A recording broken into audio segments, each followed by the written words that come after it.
Neste vídeo serão abordadas transformações CSS, conhecidas como CSS Transforms. As transformações CSS são um mecanismo da linguagem CSS que, utilizando a propriedade transform e um conjunto de funções, permitem transformar um elemento num espaço bidimensional ou tridimensional. Neste vídeo apenas serão abordadas as transformações bidimensionais. As transformações CSS são formalmente definidas numa especificação publicada pelo consórcio W3C. Esta especificação pode ser consultada no site deste consórcio. Se pesquisarmos, por exemplo, por CSS Transforms, teremos acesso à especificação mais atual, que é esta aqui. À semelhança de outros componentes da linguagem CSS, à medida que esta tecnologia evolui, irão surgir novas especificações com mais funcionalidades. Vamos agora ver as transformações CSS em ação. Bom, as transformações são especificadas utilizando a propriedade transform, seguida de uma ou mais funções. Estas funções implementam o seguinte conjunto de operações: rotação, escala, consiste em diminuir ou aumentar o tamanho de um elemento, movimento e distorção. Vamos ver a primeira função, a função rotate. Então, esta função permite-nos efetuar uma rotação a um elemento por um determinado ângulo.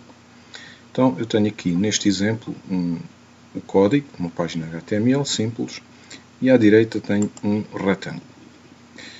Editando a classe CSS deste elemento quadrado, posso especificar a propriedade transform e especifico agora a função rotate.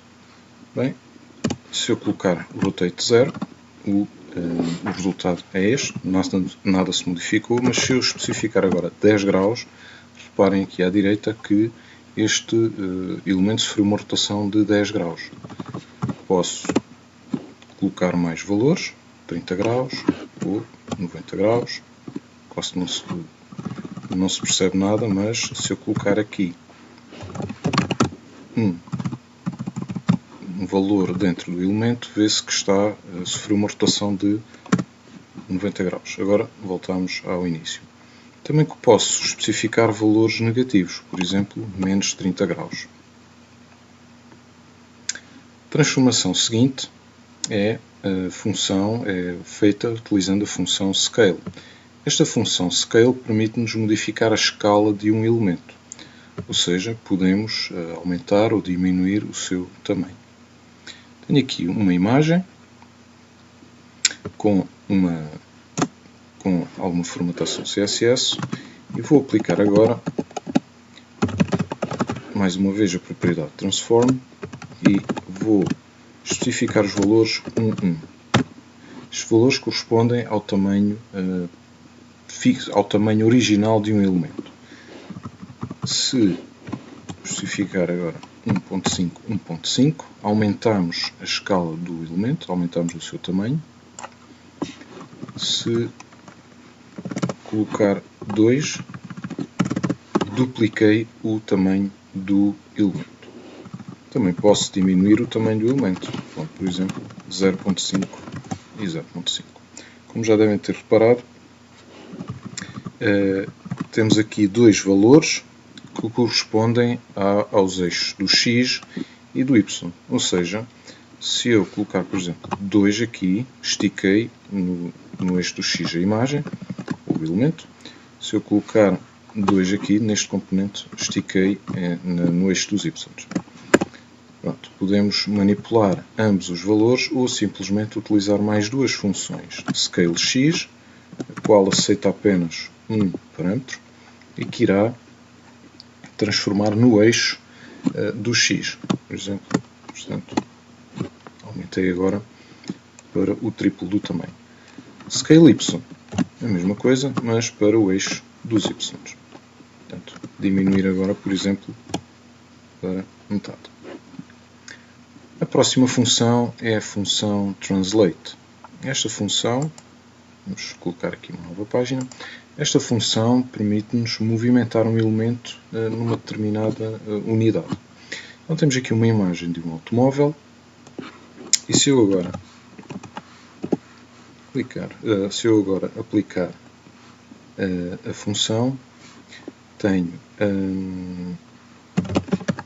à minha disposição três funções até, translate x, translate y e simplesmente translate. Vamos começar por translate y. Vou movimentar esta imagem 150 pixels para a direita. Posso especificar um valor negativo e vou para a esquerda. Se pretender movimentar o elemento no eixo dos y, tenho a função translate y, que me permite, especificando valores, ir movimentando nesta direção. E por fim, a função translate, com dois parâmetros, permite-me movimentar o elemento em ambos os eixos. Por exemplo, se colocar 100 pixels para a direita e 100 pixels para baixo, posso, mais uma vez, aplicar valores negativos. E finalmente, a última transformação é feita utilizando a função de distorção, utilizando duas funções, skew x e skew y. Vamos aqui a esta página.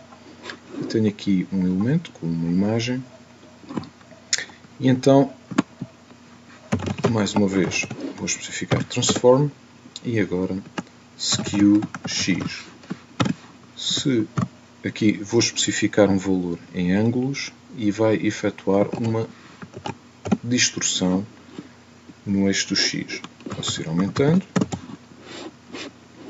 e também posso, mais uma vez, especificar valores negativos.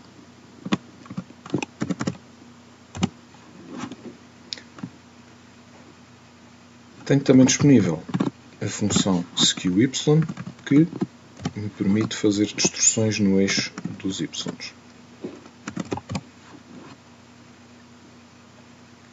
Posso aplicar ambas as funções, skew x e skew y, ao meu elemento, para aplicar distorções simultaneamente no eixo do x e no eixo dos y, com valores independentes. E é tudo.